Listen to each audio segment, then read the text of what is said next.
Welcome back to Footy First here on TSN 1050. Nick McVicker, Nico Giantsopoulos holding it down for you on this Saturday. And Nico, we got a special guest on the phone. Former captain of Atletico Ottawa and now the new team manager of Atletico Ottawa. Drew Beckie joins us. Drew, how you doing this morning, man? I'm well. How are you guys? Can't complain. Can't complain at all. Really happy that you're here to talk about, I guess, the last few months of your life. We had you on in July, and since then, not only have you led Atletico Ottawa to first place in the regular season, you led them to the CPL final, but then you retired and have transitioned into a new role. Kind of a whirlwind few months for you there, eh? Yeah, it's been a great whirlwind since we were in, obviously started in 2021 where we were in last place, and then to be able to kind of turn it around and then to decide to retire. It's been a transition, but it's one that I've really enjoyed. I want to take you back to the CPL final. And you just talked about taking this team from last place in 2021 to first place in 2022. You get the opportunity to not only play in the final, but host it at TD Stadium. How incredible was that moment, like walking out to that incredible fans there and just being around that heading into the game? Oh, it was very special, not just, personally, but, for the club, but just to see where Canadian soccer, I guess we want to see where it's going, but where it is at the moment is people decided to spend their money to come to a Canadian final. It was a beautiful night for it. It was a great stadium to host it. And, there's 15,000 people. There could have been 20,000. It's just I bet we could have sold the TD place out, but they capped it for security reasons. But it's just really exciting where the CPL is going, where it has come from, and that's half the reason why I joined the project that Fernanda proposed in 2021. It's just exciting to see how we can help grow the game, and a lot of the reason for the reason that I retired, it's that this is an opportunity that's not going to come around again, and I'm excited to see what happens in 5 or 10 years. When the final whistle went, at that moment, did you know that was your final game as a professional player? A little bit, Nico, a little bit. I had thought about it over the year, dealing with in the semifinal, I took a good hit on the face there, and I knew that I probably wasn't going to have a part in the final. But I was happy to be just on the field for that. And there's a few other things body-wise that they were, giving me flashes to say this is probably something that you need to think about. I always wanted to continue playing. I feel I still have the competitive attitude. I still have that ambition. But sometimes you have to see what's best for you, what's best for your family, and luckily, the club was gracious enough to see, hey, give you two options. You can continue playing, or there's this new role that we need to fill. And as soon as I heard that, I felt in my gut that it was the right thing to do. And I'll miss playing, but I get to be around the guys still. I get to be around the club. I get to be around helping players improve, sign contracts, do all those things that I would have missed. So in a way, I'm still playing, if that makes sense. I'm just not on the field. Surely you're going to jump in a couple small-sided games throughout the year and teach young boys, and maybe a nice hard tackle, nice Drew Beckie tackle that we're used to seeing. Yeah, right. Yeah, if Carlos allows me, I might have to lay off the tackle so I don't get yelled at. I don't want to sign some of these players and then tackle them. That's not the best way to get to know them, but hopefully there'll be some opportunities to, jump in a little bit. And then kind of get into, your new role now as team manager. What are your tasks? What are you in charge of? Break it down for people who just have no idea. Yeah, well, these, as you know, Nico, these roles behind the scenes are so important. And I don't just talk about me being important. That's not what I'm saying. It's these roles are important for players coming in, getting adapted to a new city per se, especially the international players. If you think about it, say you sign somebody from Cameroon or you sign somebody from France or wherever, maybe they've never been to Canada. They don't understand how the country works. They need a SIN number. They need OHIP. if you're in Ontario, they need to get sorted in their apartment. They need to go get bed sheets or all these things that they need to live. That's part of my role, is helping them settle, get into their apartment or find an apartment. But it's also on the other side of scouting is all of our scouting is done by Atletico Madrid. We have a great head of the academy there that does an amazing job with his team of identifying players and then pushing us over here in a WhatsApp group, or I have calls with him weekly to see where do we need to add certain players. We work with the CEO, Fernando Lopez. And we have an awesome person, J.D. Olenowski, who's our director of soccer operations. And he did a lot of those roles last year where he was helping players get settled, traveling on all the trips, making sure the food was right, or the training sessions if we were playing at Pacific or wherever, right? And it just was a lot of work for him. So they've kind of added 2 people at that position. So he's now the director of soccer operations, and I do more of the team management role. And we kind of take all the duties together, and every week we're meeting on every Monday and making sure we have things done for the week. And then every day I work alongside him, and we report to Fernando Lopez. But I'm also working with Carlos and his staff if they're having any issues with whatever, if there's food after training or training sessions. I then report to our CEO and make sure everything is going smooth. It is not something that I've done before, but always being around the game and in different countries and in different clubs, those people that were in that role were the ones that you were you were closest to. If you had an issue with your paycheck, if you had an issue with, something leaking in your apartment, these kind of things. There's not something that I won't do or I won't help with. And I'm going to really enjoy that. I'm sure I'll have to learn a lot. I know I will, but it's an exciting role to be a part of. So basically what you're saying is that you do everything. If a player needs help, they call Drew. Drew is Superman for Atletico Ottawa. Love it. Do you think being a former player gives you an advantage to just, now you're in a new job. You want to succeed just like you want to succeed as a player. Do you think being a former player gives you an advantage in doing this job, that much better? Because you were a player, you know the needs that we want. You kind of know the standards that you want to keep as well. Talk about just being a former player. That's exactly right, Nico. You said it there. Is that I'm trying to think of an example that it would resonate with the public here. Is that for example, when you land at the airport, having somebody come and pick you up and maybe having some food for you after a long day of travel or going through customs, and just I want the players to be able to focus 100% on playing all the time.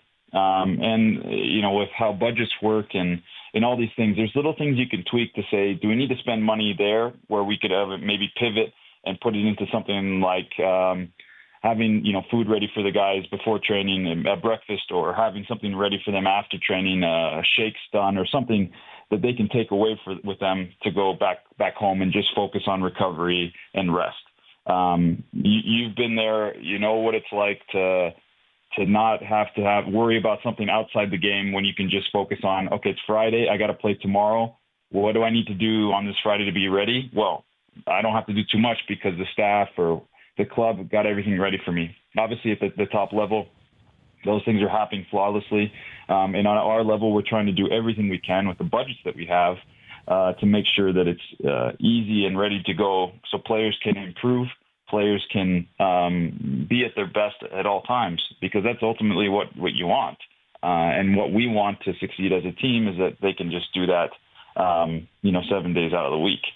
Making sure that, you're communicating with the players when possibly they have an off day, or, hey, tomorrow we're going to do X, Y, and Z, and having the schedule out to them as soon as possible is not always easy, with this league, and the travel, but being able to communicate and having things run really easy is my goal this year, and where they can just focus on being the best they can.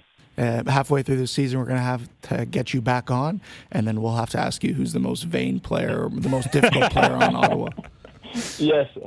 Yes, we'll give some description without saying the name. My vote's Nate. Yeah, Nate's up there. He's a really tough.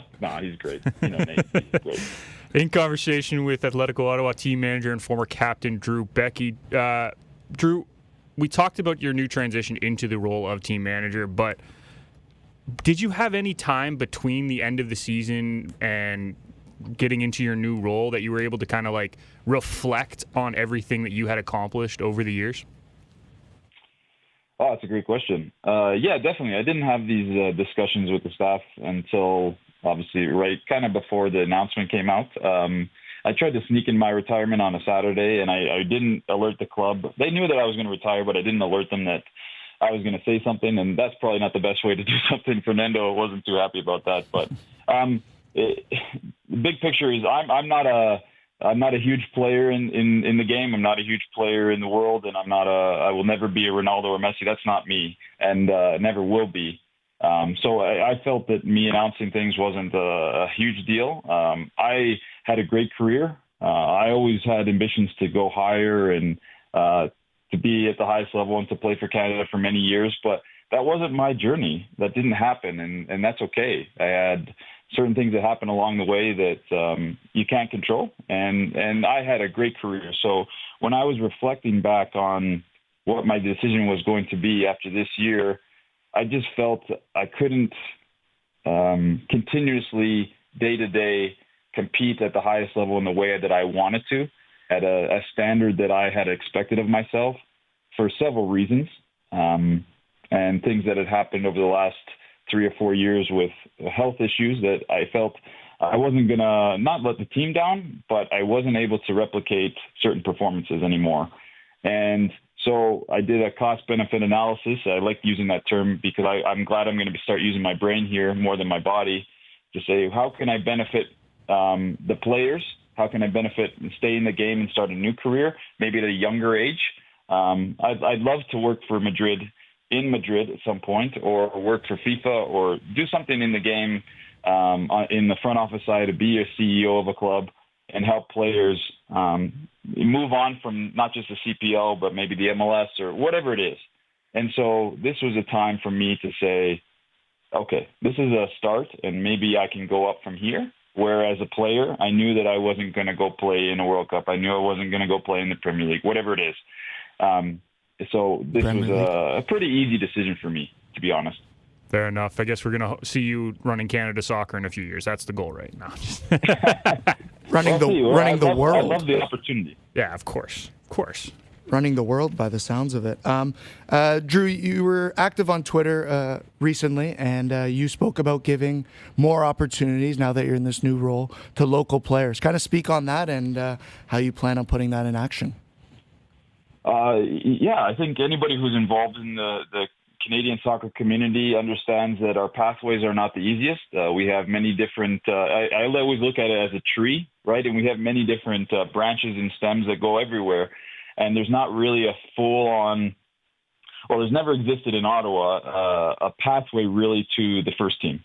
With Ottawa Fury being a part of that team, I don't think that the club did a great job of connecting with everybody in a harmonic way to say, we're not trying to steal your players. We're trying to create a pathway, so opportunity for local players in Ottawa and Gatineau to have the opportunity to play first-team games in first 15 minutes. I think we had one example of that being Antoine Copeland, but that wasn't the easiest thing how it happened. So now with the system that Madrid had in place, we wanted to connect with certain communities within Ottawa and certain clubs to say, this is the ultimate goal here. We want you to strive to play for Atletico Ottawa first, then go play in the Premier League, then go play in Europe, or then go play in the MLS or USL Championship, because this is tangible. It's right in front of you. You can do it. You can achieve it. And I haven't I've been very, since accepting this role, I've received thousands of messages, it feels like, hey, I want to play for Atletico Ottawa. Hey, from agents, which is great. I have no issue with that. And I'm glad that there's the ambition from local players and Canada-wide to want to play in Ottawa, to want to play in the CPL. It's just expanding massively. But that's not always easy. There's a political game. There's the clubs that have been in existence for a long time in Ottawa. It won't be an easy thing. And so what I was tweeting about was more, hey, how can we come together to show an ambitious project to say, we want to have these players in. We want to identify these players and give them the professional training and show them what it takes to be a player. Because, Nico, you know very well that it's not easy to do it day in and day out. Sometimes when you're not making a lot of money and you're having to do other things or whatever it is, and the sacrifice that needs to be shown to say, okay, maybe my realistic view of what I thought these players were doing was lower than it really is. And I want to make sure it's not to scare people away, but to show respect, to say, this is what it takes every day. And so we have a lot of good ideas of how we're going to do that, but we'll see how it works out over this year and in the coming years. And then how is the local talent in Ottawa, in your opinion?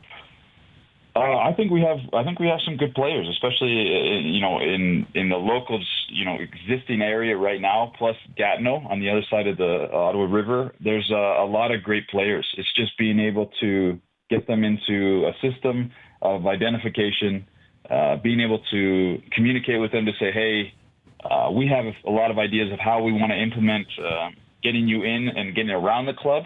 We're working on a few things. I can't say too much at the moment, but for right now, being able to get them in, show them how this training is, or getting them,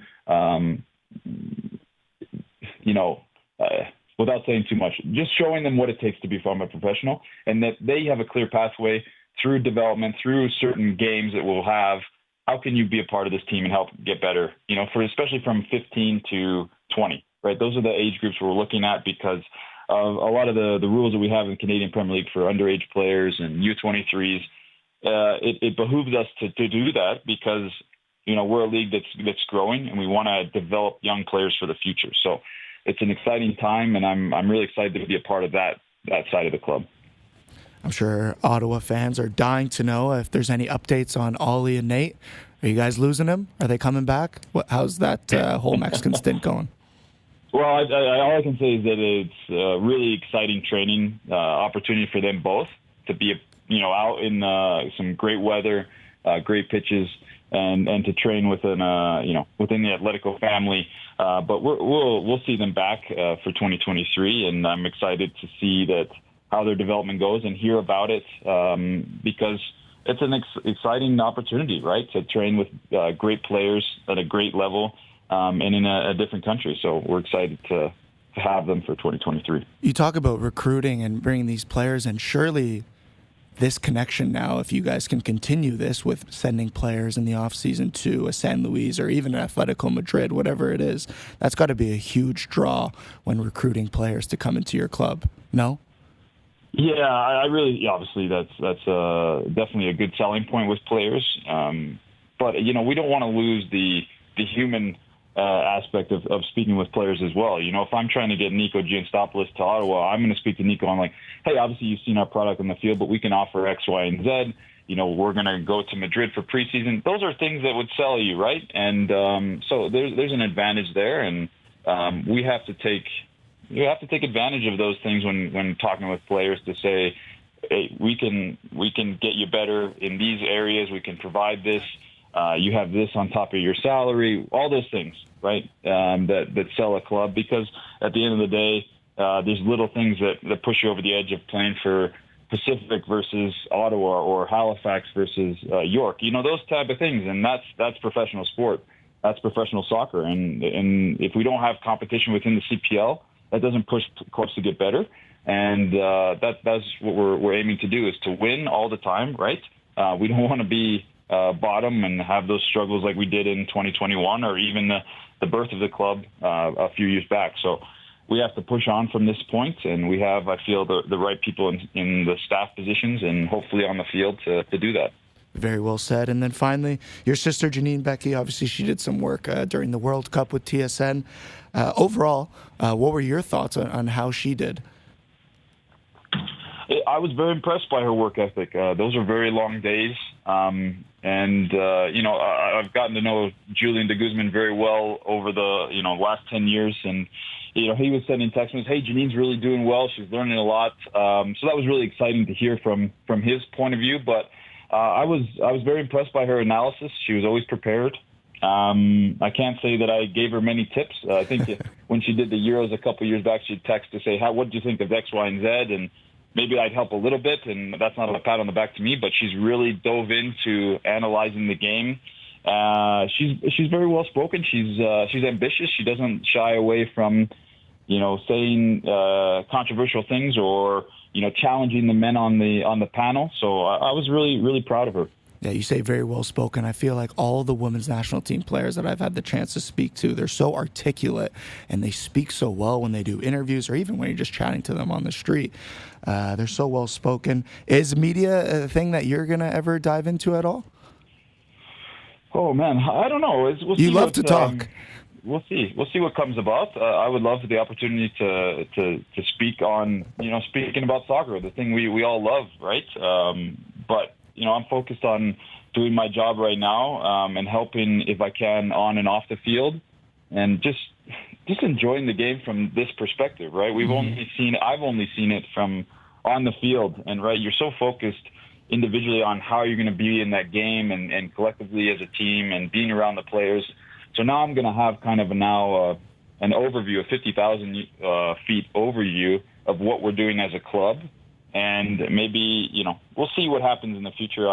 But I'm focused on Atletico Ottawa right now. And if there's a chance to maybe speak on MLS games or European Cups in the future, then that would be a great opportunity. We had about a month ago, we spoke about it, and we had a little pitch that we could present to you and Janine at one point. It was the show called The Beckies, where you talk about soccer and all that. So we want some of the royalties if that show comes about, but speak to us if you need ideas. And we'll also give you opportunities to just jump back on here and talk soccer anytime that you want. That's always that's available. No, love that. No, I'm always available for you guys, so thank you. Appreciate it. Well, Drew, thank you so much for taking the time this morning to talk to us. It was very enlightening on your new role, so we wish you the best of luck moving forward, man. I appreciate it, guys. Best of luck to you guys, and I'll see you all soon. There we go. That's what we like to hear. Drew Beckie, former Atletico Ottawa captain, now new team manager.